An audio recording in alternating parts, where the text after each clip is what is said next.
Welcome to Pratap classes. दोस्तों, Pratap classes के YouTube channel पर आपका स्वागत है। तो आज है 15 अगस्त 2026 और 15 अगस्त 2026 के जितने भी इंडिया और वर्ल्ड के जो करंट अफेयर्स के क्वेश्चन बनते हैं, आज उनका अपने डिस्कशन करेंगे। पूरा वीडियो ध्यान से देखना और लास्ट में आपसे क्वेश्चन पूछूंगा जिनके जवाब आपको कमेंट बॉक्स में देना होगा। आज अपने पढ़ेंगे राष्ट्रमंडल तलवारबाजी चैंपियनशिप 2026 के अंदर भारत ने कुल कितने पदक जीते। स्वतंत्रता दिवस 2026 के अवसर पर वीरता पदक घोषित किए गए और भारत की पहली निजी तेजस एक्सप्रेस का नाम परिवर्तित किया गया। इनकी आज हम चर्चा करेंगे पूरे लेटेस्ट न्यूज के साथ में। डेली आपको सुबह ये करंट अफेयर्स की क्लास आपको मिलती है और आज 15 अगस्त 2026, तो सभी साथियों को 80वें स्वतंत्रता दिवस की बहुत बहुत शुभकामनाएं। और ये आज का जो इस पावन अवसर पे आपको जितनी भी अपनी प्रताप क्लासेज एप्लीकेशन में जो टेस्ट सीरीज चल रही है वो सभी की सभी आज 50% ऑफ आपके लिए रहेगा। ये कल भी ऑफर था, आज भी रहेगा और कल 16 अगस्त को भी आपके लिए ऑफर रहेगा। तो 15 अगस्त का विशेष ऑफर है। जितनी भी अपनी टेस्ट सीरीज है करंट अफेयर्स की, चाहे एसआई की है, आरएस की है, सीईटी की है, इन सभी पे 50% का ऑफ आपको दिया जा रहा है। तो इसका फायदा आप जरूर उठाएं। तो पुनः सभी साथियों को 80वें स्वतंत्रता दिवस की बहुत बहुत शुभकामनाएं। अब करें स्टार्ट आज की क्लास। सभी साथी एक बार कर दें सेशन को लाइक और शेयर। सभी साथियों को प्यार भरा नमस्कार, गुड मॉर्निंग। तो सबसे पहले हमने कल 14 अगस्त को हमने क्या पढ़ा, भारतीय वायुसेना और रॉयल मलेशियाई वायुसेना के बीच में द्विपक्षीय वायु अभ्यास उदारा शक्ति 2026 कब हुआ, तो 10 से लेकर 14 अगस्त के बीच। गुजरात सरकार ने ग्रामीण ज्ञान सेतु मोबाइल एप्लीकेशन किस उद्देश्य से लॉन्च किया, पुस्तकालयों को डिजिटल रूप से जोड़ने के लिए यह लॉन्च किया है। ब्रिक्स महासागर और ध्रुवीय विज्ञान और प्रौद्योगिकी कार्य समूह की 8वीं बैठक कहाँ आयोजित हो रही है, तो ये हो चुकी है गोवा के अंदर। प्रोजेक्ट एलिफेंट की 23वीं संचालन समिति की बैठक कहाँ आयोजित की गई, ये की गई विशाखापट्टनम के अंदर। वर्ष 2025 का केंद्र शासित प्रदेश लद्दाख राज्य पुरस्कार किसे प्रदान किया गया, डॉक्टर पद्मा गुरमीत को। ब्लैक नेक्ड क्रेन महोत्सव किस केंद्र शासित प्रदेश में आयोजित किया गया, लद्दाख के अंदर। भारत सरकार ने 14 अगस्त 2026 को प्रधानमंत्री गरीब कल्याण अन्न योजना के तहत सीबीडीसी आधारित डीबीटी किस केंद्र शासित प्रदेशों में शुरू किया, चंडीगढ़ और दादरा और नगर हवेली।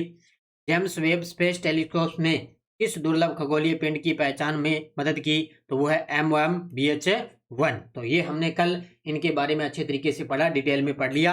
इसका टेस्ट आपको इस डेली वाली करंट अफेयर्स के अंदर आपको मिल ही जाता है और आज और कल 2 दिन अभी इस पे 50% का ऑफ रहेगा और जो डेली क्लास की PDF है वो भी आपको इसके अंदर उपलब्ध हो जाती है। ठीक है, अब करें स्टार्ट आज की क्लास। 15 अगस्त 2026 और आज की क्लास का पहला प्रश्न, राष्ट्रमंडल तलवारबाजी चैंपियनशिप 2026 में भारत ने कुल कितने पदक जीते हैं। हालांकि 2 दिन पहले मैंने आपको ये क्वेश्चन करवाया था कि भारत ने इसके अंदर पहले दिन 17 पदक जीत लिए थे। कितने, 17 पदक जीत लिए, लेकिन कल इसका फाइनल हो चुका है 14 अगस्त को। अब इसमें चैंपियनशिप में भारत ने कुल कितने पदक जीते, तो टोटल मिला के 35 पदक भारतीय खिलाड़ियों ने जीते हैं। ये देखो आपके सामने इस प्रकार ये राष्ट्रमंडल तलवारबाजी चैंपियनशिप का आयोजन होता है। तो भारत बना है पहली बार ओवरऑल चैंपियनशिप किसमें, राष्ट्रमंडल तलवारबाजी चैंपियनशिप 2026 में। कहां पे हुआ, लागोस नाइजीरिया में। 9 से लेकर 12 अगस्त 2026 को इसका आयोजन हुआ। पदक तालिका में भारत प्रथम स्थान पे रहा। टोटल मिला के 35 पदक जीते हैं, 13 स्वर्ण, 8 रजत और 14 कांस्य पदक जीते गए हैं। तो कुल टोटल मिला के 35 पदक जीते, जिसमें से 13 स्वर्ण, 8 रजत और 14 कांस्य पदक जीते। इसमें देखो विलिंगसन स्वार्ड ट्रॉफी मिलती है। तो सर्वश्रेष्ठ प्रदर्शन करने के लिए भारत को यह ट्रॉफी मिली है, विलिंगसन स्वार्ड ट्रॉफी। अंतिम दिन में सीनियर टीम स्पर्धाओं में भारत ने 6 में से 5 स्वर्ण पदक जीते थे। स्वर्ण देखो किस किस में कैटेगरी में मिला, पुरुष साबर में, महिला साबर में, पुरुष एपी, महिला एपी और महिला फोइल के अंदर इन्होंने स्वर्ण पदक जीता है और रजत पदक इनको मिला पुरुष फोइल के अंदर। ठीक है, तो ये अलग अलग इनकी जो खेल की विधाएं होती है वो होती है जिनके अंदर इन्होंने अलग अलग पदक जीते हैं। तो इसमें मिला के टोटल भारत ने 35 पदक जीते और ओवरऑल चैंपियन बना है। स्वतंत्रता दिवस 2026 के अवसर पर गृह मंत्रालय ने कुल कितने वीरता पदक घोषित किए हैं, तो आज 15 अगस्त है, पूरे देश के अंदर 15 अगस्त के जो है समारोह चलेगा। तो उसी के अवसर पर हाँ, स्वतंत्रता दिवस 2026 के अवसर पर गृह मंत्रालय ने कुल कितने वीरता पदक घोषित किए? तो ये किए हैं कुल 301, यानी कि टोटल तो यहाँ पे घोषणा हुई है 1057 की। ठीक है, टोटल 1057, जिनमें टोटल वीरता पदक घोषित किए 301। जिस प्रकार गणतंत्र दिवस पर पद्मश्री, पद्म भूषण उनकी घोषणा होती है ना, उसी प्रकार स्वतंत्रता दिवस पर टोटल वीरता पुरस्कारों की घोषणा होती है। तो स्वतंत्रता दिवस 2026 कुल सम्मानित होंगे कर्मी 1057, कुल वीरता पदक है 301, जिनमें से पुलिस सेवा पदक है 272, अग्निशमन पदक कितने हैं 29, राष्ट्रपति पदक से हैं 92, पुलिस को 83, अग्निशमन है 4, होमगार्ड या नागरिक सुरक्षा है 3 और सुधार सेवा है 2। ये अलग अलग इतने सारे हैं जिनको बांटा गया है। सराहनीय सेवा पदक कितने हैं 664, जिसमें से पुलिस को 606, अग्निशमन 28, होमगार्ड नागरिक सुरक्षा को 18, सुधार सेवाओं को 12। क्षेत्रवार वीरता सम्मान देखें तो वामपंथी उग्रवाद प्रभावित क्षेत्र 197 कर्मी हैं, जम्मू कश्मीर से है 51 कर्मी, पूर्वोत्तर में है 12 कर्मी और अन्य क्षेत्रों में 41 कर्मी शामिल है। यानी कि टोटल मिला के यहाँ पे 1057 जो वीरता पदक हैं वो टोटल अलग अलग श्रेणियों के अंदर अवार्ड दिए जाएंगे। तो इसमें कुल वीरता पदक 301 है, टोटल आपसे पूछे तो 1057 है। ओके, नागरिक बाजार के लिए स्वदेशी उच्च रिजोल्यूशन दूरबीन गरुड़ किस सार्वजनिक क्षेत्र की कंपनी ने लॉन्च की है? ये गजब का प्रश्न है, ये आप तस्वीर में आप देख सकते हो। तो नागरिक बाजार के लिए स्वदेशी उच्च रिजोल्यूशन दूरबीन है गरुड़, इसका नाम गरुड़ है। ये किस सार्वजनिक क्षेत्र की कंपनी ने इसको लॉन्च किया है? तो ये किया है इंडिया ऑप्टेल लिमिटेड ने। किसने किया है? Option number B, India Optel limited ने, यानी कि IOL ने। तो गरुड़ इसका नाम है, स्वदेशी उच्च रिजोल्यूशन ये दूरबीन है। किस कंपनी ने? इंडिया ऑप्टेल लिमिटेड ने इसको विकसित किया है। किस क्षेत्र में? नागरिक बाजार में। इसका आवर्धन देखें तो 8 इंटू है और दृश्य क्षेत्र देखें तो 7.6 डिग्री है। आधार देखें तो स्वदेशी डिजाइन व निर्माण इसका किया गया। उद्देश्य है कि आत्मनिर्भर भारत को बढ़ावा देना, तो ये इसका मुख्य उद्देश्य है। यानी कि सीधी सी बात है, जो नागरिक बाजार है उनके लिए इसको गरुड़ जो दूरबीन है उसको लॉन्च किया है किस कंपनी ने? इंडिया ऑप्टेल लिमिटेड ने। नेक्स्ट क्वेश्चन देखो आपके सामने है, भारत की पहली निजी ट्रेन के रूप में जानी जाने वाली लखनऊ दिल्ली तेजस एक्सप्रेस का नाम बदलकर क्या कर दिया गया है? ये देखो आपके सामने एक ट्रेन आपको दिखाई दे रही है, पहली निजी ट्रेन है, इसका नाम कर दिया स्प्राइट तेजस एक्सप्रेस। अब स्प्राइट के बारे में आपने सुना ना, ये देखो आपके सामने तस्वीर के अंदर स्प्राइट तेजस एक्सप्रेस इसका नाम कर दिया। कहां से चलती है? लखनऊ से दिल्ली ये तेजस एक्सप्रेस है, अब इसका नाम परिवर्तित कर दिया। ठीक है, तो ट्रेन का नाम लखनऊ दिल्ली तेजस एक्सप्रेस है, अब इसका नया नाम हो गया स्प्राइट तेजस एक्सप्रेस। बदलाव का कारण IRCTC ने स्प्राइट को ट्रेन के विज्ञापन अधिकार इसको दे दिए, और स्प्राइट है कोका कोला इंडिया की एक इकाई। तो नाम आपने पढ़ा है, बाकी आप जानते हो इसके बारे में, आपको बताने की जरूरत ही नहीं है इसके बारे में। शुरुआत हुई थी इसकी 2019 में, संचालक रहा है इसका IRCTC, और ट्रेन का प्रकार सेमी हाई स्पीड ट्रेन है और भारतीय रेलवे नेटवर्क की पहली ये कॉरपोरेट ट्रेन है जिसका नाम परिवर्तित किया गया स्प्राइट तेजस एक्सप्रेस। कर्नाटक सरकार ने सेवानिवृत्त सरकारी कर्मचारियों के लिए किस स्वास्थ्य योजना को मंजूरी दी है? आज 15 अगस्त है और इसमें थोड़े क्वेश्चन मैं आपके लिए लेकर आया हूं, और तो इसका उत्तर होगा संध्या किरण अंशदायी कैशलेस स्वास्थ्य सेवा योजना। यानी कि कर्नाटक सरकार ने सेवानिवृत्त जो सरकारी कर्मचारी है उनके लिए किस स्वास्थ्य योजना को मंजूरी दी?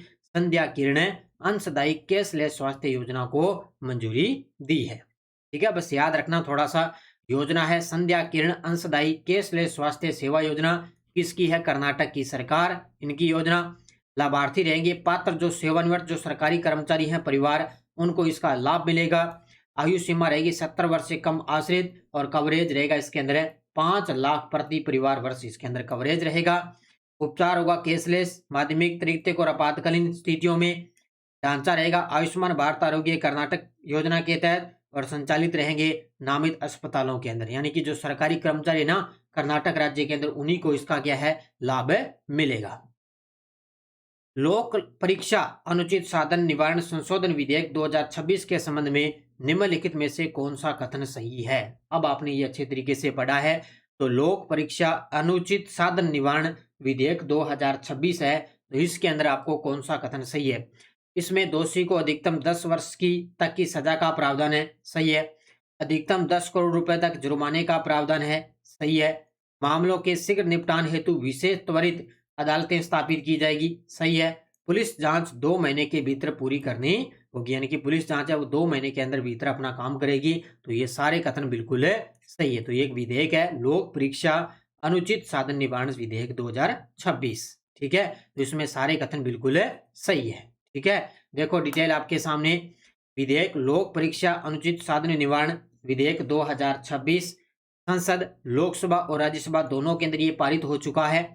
अधिकतम सजा रहेगी 10 वर्ष की और जुर्माना रहेगा 10 करोड़ का। यानी कि लोक परीक्षा का मतलब, अब आपको पता है कितनी घफलेबाजी हो रही है परीक्षाओं के अंदर। अभी नीट यूजीसी का जो पेपर हुआ था, नीट का कितना जो है जंतर मंत्र पर कितना जो साथियों ने क्या है प्रदर्शन किया था, ठीक है। तो उसी को लेकर एक ये संशोधन विधेयक जारी किया गया। इसमें संपत्ति होगी, दोषी की जो संपत्ति है वो जब्त करने का प्रावधान है। विशेष अदालतें, मामलों के शीघ्र निपटारे के लिए विशेष अदालतें रहेगी। और पुलिस जांच है वो 2 महीने के अंदर इसका पूरा सूचना दर्ज करेगी। तो ये इसको आपको याद रखना है, एग्जाम में चर्चा में है तो इसको आपसे पूछा जा सकता है। अब देखो वन लाइनर करंट पहला है, भारत की राष्ट्रपति द्रौपदी मुर्मू जी ने 14 अगस्त 2026 को अमृत उद्यान के ग्रीष्मकालीन वार्षिकोत्सव 2026 का उद्घाटन किया। भारतीय नौसेना का प्रशिक्षण पोत INS सुदर्शनी 13 अगस्त 2026 को पुर्तगाल के अजोरेस स्थित पोंटा डेलगाडा बंदरगाह पे पहुंच चुका है। केंद्रीय कपड़ा मंत्री गिरिराज सिंह 14 अगस्त 2026 को नई दिल्ली के जनपद पर handloom Haat the handloom experience centre का उद्घाटन किया है। सेवानिवृत्त IRPS अधिकारी डॉक्टर बूमा विजी को मॉरिशस के मोका स्थित Atal Bihari Vajpayee Institute of Public Service and Innovation के कुलपति पद पर अगस्त 2026 के अंदर नियुक्त किया गया। तो ये चारों अच्छे तरीके से पढ़ लेना, सीधा एग्जाम के अंदर यहाँ से प्रश्न छप जाएगा।